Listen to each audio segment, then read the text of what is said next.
दिल्ली की रानी। एक थी रानी। क्योंकि राजा की मौत एक हादसे में हो गई थी, रानी को ही राज्य संभालना पड़ रहा था। रानी का नाम था रानी रश्मिवती। रानी ईमानदार थी और प्रजा की सेवा में लगी रहती थी। एक दिन उसके दरबार में 3 नौजवान आए, रमेश, सुरेश और दिनेश। कहो, क्या सहायता कर सकती हूँ मैं तुम्हारी? हम आपके दरबार में काम करना चाहते हैं ताकि जनता की सेवा कर सके। लेकिन अभी तो तुम्हारी उम्र बहुत छोटी है।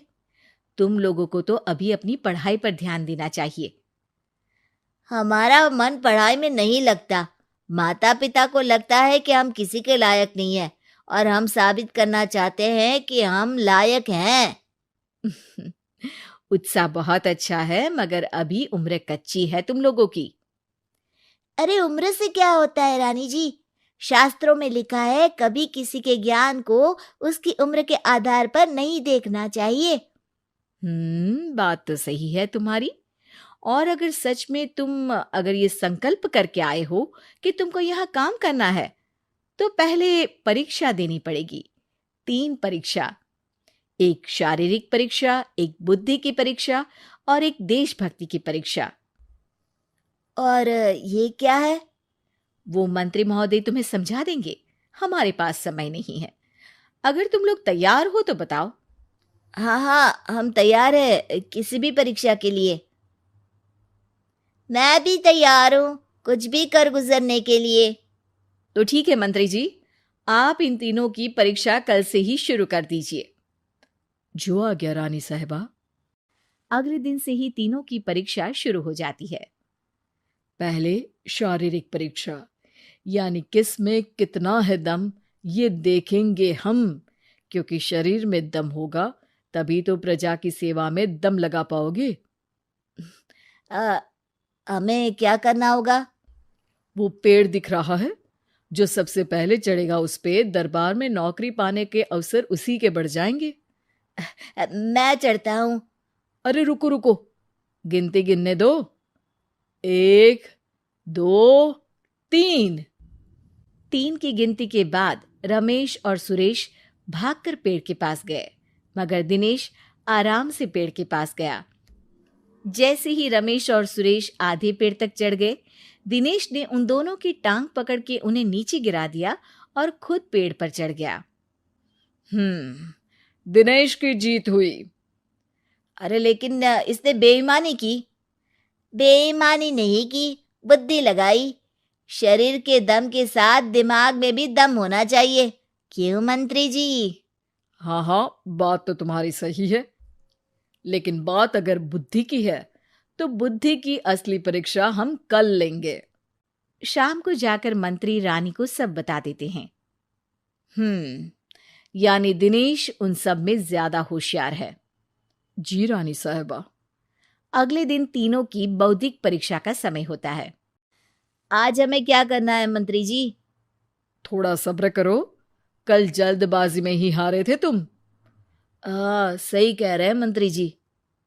अरे तू क्यों ज्यादा बोल रहा है? तू भी तो हारा था ना कल। ए दिनेश, ज्यादा होशियार मत बन। अरे अरे अरे, लड़ो मत। आज की परीक्षा पर ध्यान दो। आज की बौद्धिक परीक्षा में ये कुछ बोरे हैं, कुछ में नमक है और कुछ में रुई। जिसको जो ले जाना है उठा लो। देखते हैं कि कौन जल्दी से कोई भी एक बोरा नदी के उस पार लेकर जाता है। समय शुरू होता है अब। तीनों बोरों की तरफ बढ़ते हैं। सुरेश, नमक की बोरी भारी है, ले जाने में मुश्किल होगी। हाँ हाँ, सही कह रहा है, रुई हल्की है, हम दोनों रुई लेकर चलते हैं। अरे भाई, मैं तो नमक लेकर जाऊंगा। रमेश और सुरेश ये सोचकर हंसते हैं कि आज तो दिनेश हार ही जाएगा। दौड़ शुरू होती है। 1, 2, 3। तीनों नदी की तरफ भागते हैं। रुई में वजन कम होने के कारण रमेश और सुरेश आगे निकल जाते हैं और दिनेश थोड़ा पीछे। पर जैसे ही वो सब नदी में जाते हैं, दिनेश की बोरी का नमक गलने लगता है और वजन कम हो जाता है, जबकि रमेश और सुरेश की रुई में पानी भर जाता है और बोरी का वजन बढ़ जाता है। अरे ये इतनी भारी क्यों हो गई रमेश? अरे मुझे क्या पता, शायद जादुई बोरी है। अरे लगता है कि हम बेवकूफ बन गए। बने नहीं हो, तुम हो ही बेवकूफ। इतना तो पता होना चाहिए कि पानी में नमक गल जाएगा। दिनेश का पूरा नमक गल जाता है और बोरी खाली हो जाती है। वो जल्दी से रेस पूरी कर लेता है। इस परीक्षा के विजेता भी दिनेश ही हैं। उसने दिमाग लगाकर दिखा दिया कि वो बौद्धिक परीक्षा में भी रमेश और सुरेश से आगे है। अब कल तुम्हारी देशभक्ति की परीक्षा होगी, जो स्वयं रानी मां लेंगी। रात को फिर मंत्री रानी के पास जाकर बता देते हैं कि आज की परीक्षा में कैसे दिनेश ने अक्लमंदी दिखाई और बौद्धिक परीक्षा में भी उसी की जीत हुई। अरे वाह, दिनेश तो हमारे बहुत काम आ सकता है। हम उत्साहित हैं कल की परीक्षा के लिए। वो तो ठीक है रानी साहिबा, लेकिन हमने सुना है कि पड़ोसी राज्य का राजा आकाशदीप हमारे राज्य की सीमा में घुसपैठ कर रहा है। ये तो चिंता की बात है। हमें जल्द ही कुछ करना चाहिए। अगले दिन रमेश, सुरेश और दिनेश अपनी आखिरी देशभक्ति की परीक्षा के लिए दरबार में आते हैं। प्रणाम रानी साहिबा। नमस्कार रानी जी। प्रणाम रानी माँ। हमने तुम्हारी परीक्षा पर गौर किया। दिनेश आगे हैं। हम तुम तीनों में से किसी दो को ही दरबार में काम दे सकते हैं। किसी एक को आज जाना होगा। तो देशभक्ति की परीक्षा के लिए तैयार हो? पूरी तरह से। मैं तीनों से एक ही सवाल करूंगी। जिसका जवाब सबसे सही लगेगा उसे तो नौकरी मिल ही जाएगी। फिर दूसरे सबसे सही जवाब देने वाले को भी काम मिलेगा। आप लोगों का समय शुरू होता है अब। ज्यादा सोचने का समय नहीं होगा। जो मन में पहली बात आए उसका जवाब दे। तो सवाल यह है कि तुम इस मिट्टी के लिए क्या कर सकते हो?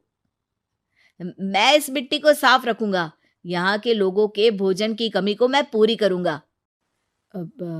मैं यहाँ के लोगों को गले लगा लगा के उनको खुशी दूंगा रानी माँ, और गरीबों के लिए घर बनवाऊंगा। मैं इस मिट्टी के लिए किसी की जान भी ले सकता हूँ रानी माँ। मंत्री, दिनेश को एक तलवार दो। जी रानी जी। दिनेश, पड़ोसी राज आकाशदीप की जान तुम्हारे हाथ में है। जाओ, अपना काम पूरा करो। आज रात को तुम उस पर हमला करोगे। जब वो